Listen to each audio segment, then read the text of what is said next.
यहाँ पर स्थानीय नीति नहीं बना। पूरे देश के अंदर में जितना राज्य है सब जगह स्थानीय नीति बनाया गया है। स्थानीय मतलब जो यहाँ के लोग हैं।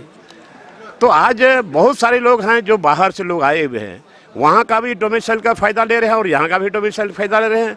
आखिर यहाँ पर ये 3rd ग्रेड 4th ग्रेड में जो यहाँ पर युवक और युवतियों को जो नौकरी मिल रहा है, तो आप यहाँ के लोगों को आपने चिन्हित किया ही नहीं है। तो यहाँ के स्थानीय कौन है, आपने उसको चिन्हित किया ही नहीं है और आप यहाँ वैकेंसी निकाल रहे हो। तो इसलिए यहाँ पर वैकेंसी निकालने के पहले ये सोचना चाहिए कि यहाँ का स्थानीय युवक कौन है, यहाँ का स्थानीय युवतियाँ कौन है। और यहाँ पर अगर स्थानीय है तो वही है जिसके पास में खतियान है, जिसके पास में खतियान है वो यहाँ का स्थानीय है। तो आज ये सब छोटी मोटी नौकरियाँ में इन लोगों को न प्राथमिकता मिलना चाहिए। तो इसलिए हम लोग स्थानीय नीति, नियोजन नीति, खतियान आधारित नियोजन नीति और CNT एक्ट, पैसा एक्ट, इन सब मुद्दों पर आज हम लोग चर्चा कर रहे हैं और एक रणनीति हम लोग तय करेंगे। सवाल यह है दादा, जो बातें कही गई हैं, चूँकि वर्तमान में जो सरकार है, आप लोगों के सहयोग से सरकार चल रही है, जो जल जंगल ज़मीन वाली पार्टी कहती है, आंदोलन की उपज वाली पार्टी कहती है, आप तो सदन के अंदर और सदन के बाहर भी मुखर रहते हैं, ये सारी बातें तो सरकार के खिलाफ जाती हैं। अगर सरकार 2.5 साल का वक्फा गुजार चुकी है, उसके बावजूद भी ये चीज़ें अगर एड्रेस नहीं की जा रही हैं, तो सरकार भी कहीं ना कहीं इसमें जिम्मेदार है, लापरवाह है इसको लेकर। एकदम बिल्कुल लापरवाह है। और तो और ये सरकार, हमारे जो माननीय मुख्यमंत्री जी अभी हैं, और इन्होंने चुनावी घोषणा पत्र में इन्होंने उसमें दिया है, जिक्र किया है कि हमारी सरकार बनेगी तो यहाँ SPT एक्ट, CNT एक्ट को सख्ती से लागू किया जाएगा। हमारी सरकार बनेगी तो यहाँ नियोजन नीति बनेगी, हमारी सरकार बनेगी यहाँ स्थानीय नीति बनेगी, और हमारी सरकार बनेगी यहाँ पैसा एक्ट का हम लोग रेगुलेशन बनाएंगे। लेकिन अभी तक कुछ ऐसा देखने को नहीं आ पा रहा है और इसीलिए हम चाहते हैं कि अब जन आंदोलन खड़ा करना ही पड़ेगा, दूसरा कोई विकल्प नहीं है। और नहीं तो ये राज्य मिलना मेरा हम लोग का बेकार हो गया है। अगर ये जन आंदोलन खड़ा होता है और व्यापक स्तर पर खड़ा हो जाता है, तो ये तो सरकार के खिलाफ जाएगा। सरकार के क्या खिलाफ जाएगा? लोग तो बोलते हैं कि आप सरकार के विरोध में बोलते हो, संगठन के विरोध में बोलते हो। मैं नहीं बोलता हूँ, ये तो सरकार का एजेंडा है, माननीय मुख्यमंत्री जी का चुनावी एजेंडा में है। मैं उसी को मैं आईना दिखा रहा हूँ ना, कहाँ मैं अलग से कुछ बोल रहा हूँ। सरकार के विरोध में कहाँ की बात है, ऐसी कोई बात नहीं।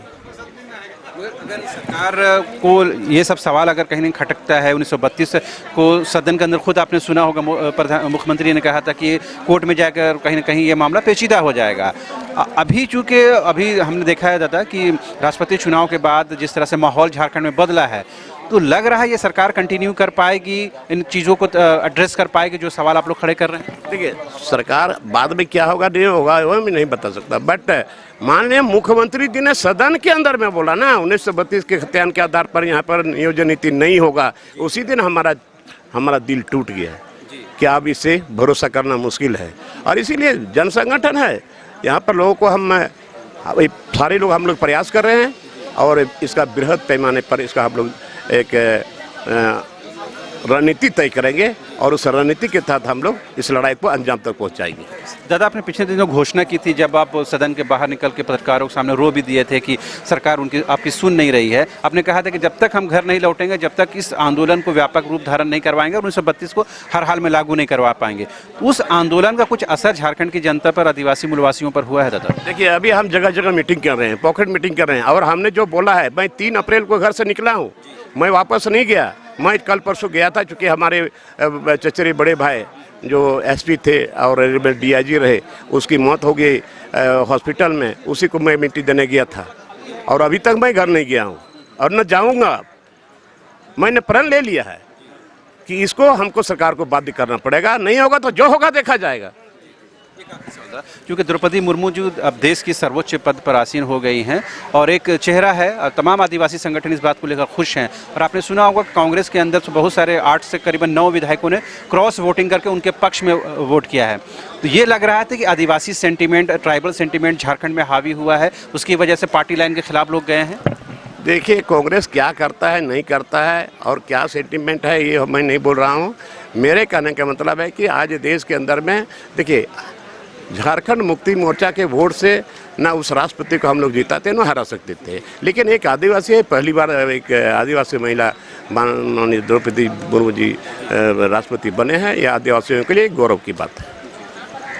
बहरहाल आपने सुना, ये थे झामुमो के विधायक लोबिन होमरेम जी, जो न सदन के अंदर बल्कि सदन के बाहर भी अपनी आवाज़ को मुखरता के साथ रखते हैं। उन्होंने कहा कि जो आंदोलन आदिवासियों मूलवासियों के हितों को लेकर चलाया जाएगा, उस आंदोलन को कहीं से भी इस रूप में परिभाषित करने की कोशिश नहीं होनी चाहिए कि ये आंदोलन झारखंड की हेमंत सोरेन सरकार के खिलाफ है, जबकि झारखंड की पार्टी झारखंड मुक्ति मोर्चा खुद उसके एजेंडे में शामिल है कि 1932 के खतियान को इम्प्लीमेंट करना है, उसे लागू करना है।